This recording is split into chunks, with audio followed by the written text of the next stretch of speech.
علی علی علی علی علی علی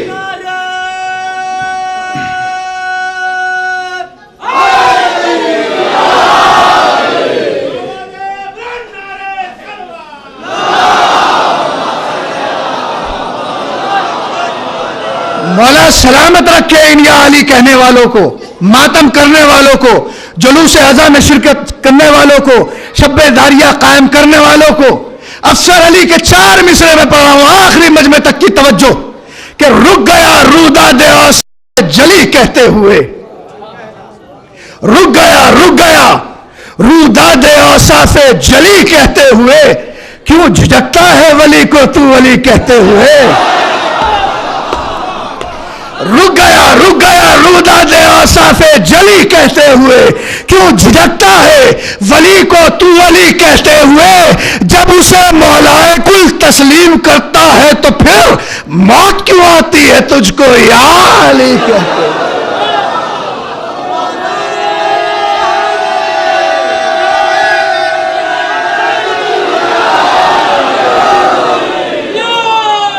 یا علی ہماری جان ہے، یا علی ہماری پہچان ہے، یا علی ہماری شناخت ہے عزیزان گرامی۔ اور یہ اس زمانے کا نعرہ نہیں ہے، ہر دور میں یا علی کی صدائیں بلند ہوئی ہیں، اور مولا کا چاہنے والا شمس تبریز اپنے زمانے کا بہترین عالم یا علی کی صدائیں بلند کرتا رہتا تھا۔ گلیوں اور کوچوں میں یا علی کی فضائیں اور صدائیں گونج رہی ہیں۔ ہندوستان میں وہ یا علی کی صدائیں بلند نہیں کرتا تھا، منافقین کے درمیان یا علی کی صدائیں بلند کرتا تھا۔ الحمدللہ کہ ہم ہندوستان میں ہیں، جتنی آزادی ہمیں ہے کسی کو نہیں ہے۔ ابھی 3 روز پہلے علامہ ناصر حسین ملتانی کو شہید کر دیا گیا پاکستان میں۔ ہم اللہ کا لاکھ لاکھ شکر ادا کرتے ہیں کہ ہم ایسی سرزمین پر ہیں کہ جہاں پر ہر قوم یا حسین کہہ رہی ہے۔ وہ اپنے مجمع میں شمس تبریز یا علی نہیں کہتا تھا، اپنے مجمع میں تو کوئی بھی یا علی کہہ دے، لیکن وہ علی کا چاہنے والا ظالم حکومت میں، باطل حکومت میں یا علی کے نعرے بلند کرتا تھا، اور یا علی کی صدائیں بلند کرتا ہوا اپنے زمانے کے سب سے بڑے عالم مولانا روم کی خدمت میں پہنچے، جو حوض کے کنارے بیٹھے ہوئے اپنے شاگردوں کو درس دے رہے تھے۔ حوض پہ کتابیں رکھی ہوئی تھی، حوض میں پانی تھا۔ قریب آئے، آنے کے بعد کہا مولانا روم ما ہاذا، یہ کیا ہے؟ مولانا روم نے کہا یہ موٹی موٹی کتابیں ہیں، یہ تمہاری سمجھ میں آنے والی نہیں ہیں۔ پھر پوچھا ما ہاذا، یہ کیا ہے؟ پھر مولانا روم نے کہا یہ تمہاری سمجھ میں آنے والی نہیں ہے، تم دیوانے۔ پھر پوچھا ما ہاذا، یہ ہے کیا؟ کہا کہ زخیم کتابیں، موٹی موٹی کتابیں، علم سے بھری ہوئی، رعب دکھا رہے ہیں علم کا علی کے چاہنے والے کو۔ ایک مرتبہ مولانا روم نے کہا، شمس تبریز نے کہا مولانا روم یہ میری سمجھ میں نہیں آئے گی؟ کہا کہ نہیں، اٹھائی سب کو پانی کی نظر کر دی۔ مولانا روم نے کہا یہ تم نے کیا قیامت کی؟ رونے لگے، گڑ گڑانے لگے، تم نے میری زندگی بھر کی محنت کو پانی میں ملا دیا۔ واقعی ملا دیا تھا۔ ایک مرتبہ روتے ہوئے دیکھا علی والوں کی فطرت ہوتی ہے جب روتے ہوئے کسی کو دیکھتے ہیں تو رحم آ ہی جاتا ہے. ایک مرتبہ آگے بڑھے, آگے بڑھنے کے بعد ہاتھ ڈالا پانی میں, کتاب کو نکالا, کتاب کو ہاتھ پر رکھا, ایک مرتبہ یا علی کہہ کے جو ہاتھ مارا, نکلنا چاہیے تھا, پانی نکلی گرد. پھر شمس تبریز آگے بڑھے, کتاب کو پانی سے نکالا, ہاتھ پر رکھا, یا علی کہہ کے جو ہاتھ مارا, نکلنا چاہیے تھا, پانی نکلی گرد. ایک ایک کتاب کو نکالتے جا رہے ہیں, یا علی کہہ کے ہاتھ مارتے جا رہے ہیں, گرد نکلتی جا رہی ہے. ایک مرتبہ مولانا روم حیران و پریشان ہو گئے. حیران و پریشان ہونے کے بعد کہا ما ھذا, یہ کیا ہے؟ شمس تبریز نے کہا یہ تمہاری سمجھ میں آنے والا نہیں.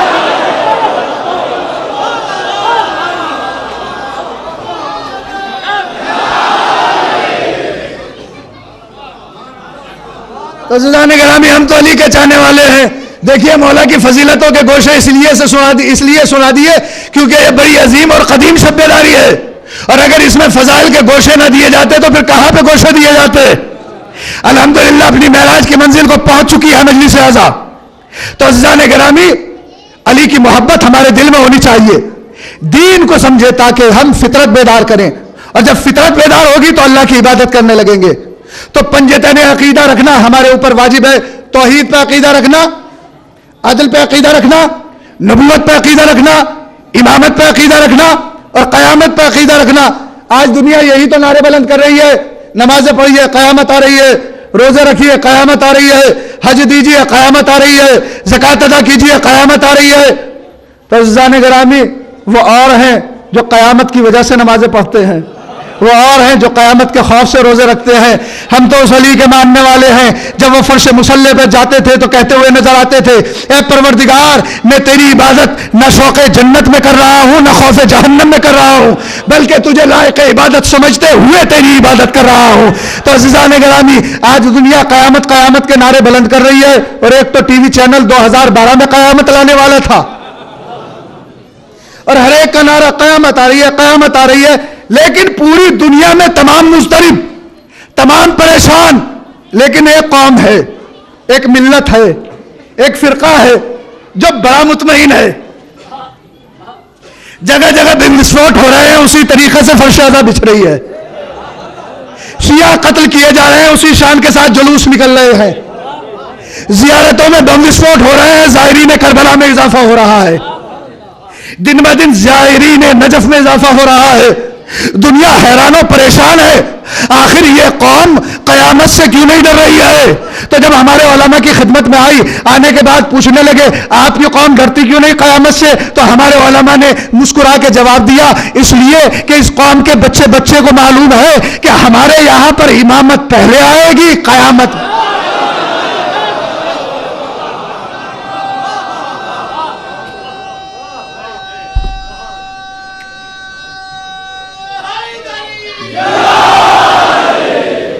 آخری مجمع تک ہاتھ بلند ہو گیا الحمدللہ. تو عزیزان گرامی, امامت پہلے آئے گی, قیامت بعد میں آئے گی. ہمیں ڈرایا جا رہا ہے قیامت سے, ہمیں ڈرایا جا رہا ہے موت سے. عزیزان گرامی, علی کے چاہنے والے موت قیامت ویامت سے نہیں ڈرتے, اس لیے کہ عزیزان گرامی در اہل بیت پر جب موت آتی ہے تو وہ ہلاکت بن کے نہیں آتی, شہادت بن کے آتی ہے. ہلاکت بن کے نہیں آتی, شہادت بن کے آتی ہے. اور ایک ہمیں یہ بھی زوم ہو گیا ہے کہ ہم عزاداری کی حفاظت کر رہے ہیں, ہم جلوسوں کی حفاظت کر رہے ہیں. یہ ہماری خام خیالی ہے عزیزان گرامی. ہم عزاداری کی حفاظت نہیں کر رہے ہیں, عزاداری ہماری حفاظت کر رہی ہے. اس کی حفاظت تو وہ کر رہا ہے جو پردہ غیب میں بیٹھا ہوا ہے. بآواز بلند صلوات ارشاد فرمائے نا.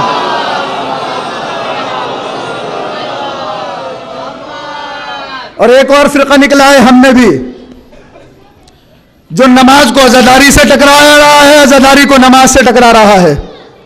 دیکھیے مقابلہ وہاں پہ ہوتا ہے جہاں پر حق اور باطل ہو, نور اور ظلمت میں مقابلہ ہوگا, نور سے نور کا مقابلہ نہیں ہوگا. عزیزان گرامی, نہ عزاداری کو نماز سے ٹکرائیے نہ نماز کو عزاداری سے ٹکرائیے, اس لیے کہ نماز ایک پھول ہے, اس کی خوشبو کا نام عزاداری ہے. نماز ایک جسم ہے, اس میں دوڑتا ہوا لہو عزاداری ہے. نماز ایک دل ہے، اس کی دھڑکن کا نام عزاداری ہے. یہ عزاداری بھی اپنی جگہ ہے، نماز کی منزلت اپنی جگہ ہے. نماز پڑھیے، روزے رکھیے، حج کیجئے، خمس کی ادائیگی کیجئے، لیکن عزاداری کو نہ نماز کے مقابلے میں لائیے، نہ نماز کو عزاداری کے مقابلے میں لائیے. اس لیے کہ مخالف چاہتا ہی یہ ہے کہ اگر یہ عزاداری کو مقابلے میں لائیں گے تو ایک چیز ہاتھ سے نکل جائے گی، یا نہ نماز نکلے گی یا پھر عزاداری نکل جائے گی. لیکن یہ پتہ نہیں کہ عزاداری بھی اسی گھر کی ہے، نماز بھی اسی گھر کی ہے. نہ عزاداری نماز سے جدا، نہ نماز عزاداری سے جدا. دین کو سمجھیں عزیزان گرامی، تاکہ فطرت کو بیدار کریں، اور جب فطرت بیدار ہوگی تو اللہ کی عبادت کرے گی. تو دین کیا ہے؟ کیا نماز دین ہے؟ کیا روزہ دین ہے؟ کیا حج دین ہے؟ کیا خمس دین ہے؟ کہا کہ سب ہے جزو دین. اصول و فروع کے مجموعے کا نام ہے دین. اور جب قبر میں جائیں گے اور سوال ہوگا تو میں جواب دوں گا توحید، عدل، نبوت، امامت، قیامت، نماز، روزہ، حج، خمس، زکوٰۃ، جہاد، امر معروف و نہی عن المنکر، اہل بیت سے محبت، اہل بیت کے دشمنوں سے نفرت. عجب نہیں کہ خواجہ معین الدین چشتی آواز دے دیے خاموش ہو جا، دی ہست حسین، دی پناہ ہست حسین. دین حسین ہے، دنیا حسین کو سمجھ لے. اگر دنیا کی سمجھ میں حسین آ گیا تو دین سمجھ میں آ جائے گا، دین سمجھ میں آ گیا تو فطرت بیدار ہو جائے گی، فطرت بیدار ہو جائے گی تو انسان اللہ کی عبادت کرنے لگے گا. دین حسین ہے، اور دین کو پناہ دینے والا بھی عزیزان گرامی حسین.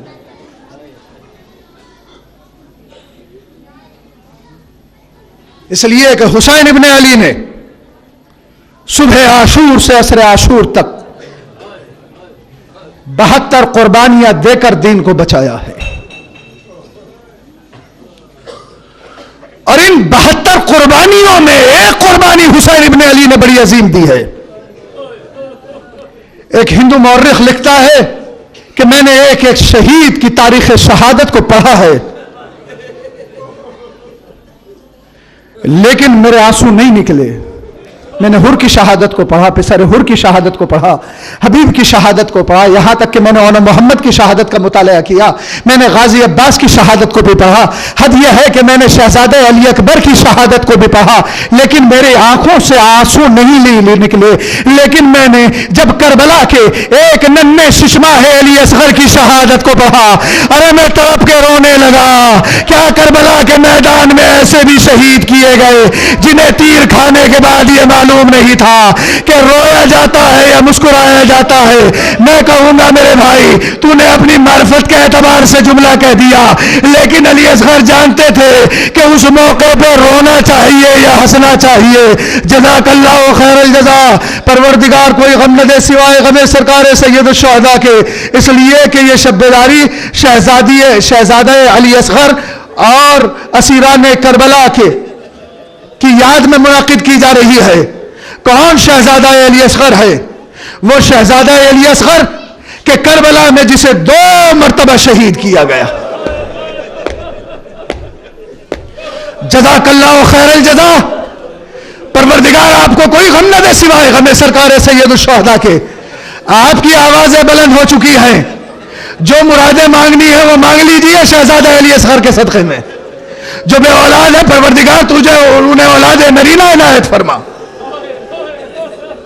شہزادہ علی اصغر کی ایک مرتبہ شہادت تب واقع ہوئی جب تیر سے شعبہ علی اصغر کے گلے میں آ کے لگا ہے، اور دوسری مرتبہ کب علی اصغر کو ذبح کیا گیا؟ جب شام غریبہ آئی، خیمے جلا دیے گئے، سروں سے ردائیں چھین لی گئی، بیبیاں جلے ہوئے خیموں کی خاک پر بیٹھی ہوئی ہیں. ادھر فوج یزیدی میں سروں کا شمار ہونا شروع ہوا. کہا شہید 72 ہوئے، سر 71 ہیں. ایک ملون آگے بڑھا، کہا کہ ایک شہید کو حسین کربلا میں دفنا چکے ہیں. ملون کہتا ہے میں اس کا سر چاہتا ہوں. ارے ملون مقتل میں آیا نیزہ لیتا ہوا. ایک مرتبہ فضہ نے اس منظر کو دیکھا اور ایک مرتبہ کہتی ہے فضہ، اے رباب تیرے بچے کی خیر. رباب ایک مرتبہ آگے بڑھی، کیا منظر دیکھا کہ ایک سوار ہے، جہاں نرم زمین دیکھتا ہے نیزہ لگا دیتا ہے، جہاں نرم زمین دیکھتا ہے نیزہ لگا دیتا ہے، جہاں نرم زمین دیکھتا ہے نیزہ لگا دیتا ہے۔ ایک مرتبہ رباب نے کیا دیکھا؟ پروردگار کسی بھی ماں کو یہ منظر نہ دکھائے، اب جو نیزہ لگایا زمین میں، ارے نیزہ خالی نہیں آیا، ارے علی اصغر کا لاشا، ارے ملعون نے بالوں کو پکڑا، خنجر کو نکالا، سر و تن میں جدائی کی۔ جزاک اللہ خیر الجزا۔ ملعون سر کو لے کر چلا گیا، رباب مقتل میں آئی، رات کی تاریکی، اینا اینا علی اصغرا، میرے لال علی اصغر تو کہاں ہے؟ سرزمین کربلا پر رباب اپنے لال کے لاشے کو تلاش کر رہی ہے۔ ایک مرتبہ علی اصغر کا لاشا ملا، لیکن میں پورے مجمع سے پوچھنا چاہتا ہوں، جب تمہارا بیٹا تمہارے قریب آتا ہے، جب تمہارا کوئی چھوٹا بھائی تمہارے قریب آتا ہے، تو انصاف سے بتانا تم کہاں کا بوسہ لیتے ہو؟ لیکن ہائے رباب نے جب علی اصغر کو گلے سے لگایا ہوگا، ارے سر تو تن پہ موجود نہ تھا، ارے عجب نہیں کٹی ہوئی گردن پہ منہ کو رکھ دیا ہو، ارے میرا لال اصغر، جزاک اللہ خیر الجزا۔ آپ کی آوازیں بلند ہو گئی۔ یہ تاریخ اسیری کی تاریخیں ہیں، اس میں اسیری کے مصائب پڑے جاتے ہیں، بس میں نے مصائب کو تمام کیا۔ علی اصغر شہید ہوئے، قافلہ کربلا سے کوفہ، کوفہ سے شام آیا، بازار شام کو عبور کرتا ہوا ایک مرتبہ چاہتا ہے کہ یہ قافلہ دربار شام میں داخل ہو، دربار یزید میں داخل ہو۔ وہ شہزادی زینب، وہ رباب، وہ سکینہ، وہ ام کلثوم کہ جس نے ہر منزل پر صبر کیا ہے، لیکن جیسے ہی یہ قافلہ دربار یزیدی میں داخلہ ہونا چاہتا ہے اس قافلے کا، ایک مرتبہ شہزادی زینب رک گئی، رباب کو قریب بلایا، سکینہ کو قریب بلایا، ام کلثوم کو قریب بلایا، اور بلانے کے بعد کہا کہ میں بددعا کے لیے ہاتھ بلند کرتی ہوں، تم آمین کہنا۔ ایک مرتبہ عابد بیمان نے ہاتھوں کی ہتکڑیوں کو سنبھالا، بیڑیوں کو سنبھالا، قریب آئے، پھوپھی جان ایک مرتبہ باغبا کے چہرے پہ بھی نگاہ ڈال لیجئے۔ ایک مرتبہ بہن نے اپنے بھائی کے چہرے پہ نگاہ ڈالی، ارے حسین کی آنکھوں سے اشکوں کا سیلاب رواں دوا تھا۔ بہن سمجھ گئی کہ اگر بددعا کر دی حسین کا مقصد فات ہو جائے گا۔ ارے زینب کے لیے بڑی سخت منزل تھی، 700 کرسی نشین حبشی غلام ننگی تلواریں لیے ہوئے، شرابی کا دربار۔ میں اپنے محترم مجمع سے ایک سوال کرنا چاہتا ہوں، اگر میں کبھی یاد آ جاؤں اس تصور میں تو میرے حق میں دعا کر دیجئے گا۔ کون سا پتھر دل ایسا ہے جو نہ روئے؟ کون سی آنکھ ایسی ہے جس سے اشک روانہ ہو؟ پورے مجمع سے انصاف چاہتا ہوں جہاں جہاں تک میری آواز جا رہی ہے، انصاف سے بتائیے کہ اگر میری بہن یا آپ کی بہن یا آپ کی بیٹی یا آپ کی ماں یا آپ کی پھوپھی کسی بازار سے گزر رہی ہو اور اس کے سر سے کوئی ردا ہٹا لے تو آپ کی کیا حالت ہوگی؟ ارے لاکھوں سلام ہو میرے غیرت مند امام پر، ارے جس کے ہاتھوں میں ہتکڑیاں تھی، ارے جس کی نگاہوں کے سامنے اہل حرم کو دربار یزید میں لے جایا جا رہا تھا۔ ارے سیدانیوں نے جناب زینب کو اپنے حلقے میں لے رکھا تھا، جناب زینب نے ایک مرتبہ یا علی کہہ کر ارے دربار یزید میں قدم رکھا۔ ایک ملعون آگے بڑھا، تعارف کرانا شروع کیا، حاضر ام کلثوم، حاضر رقیہ،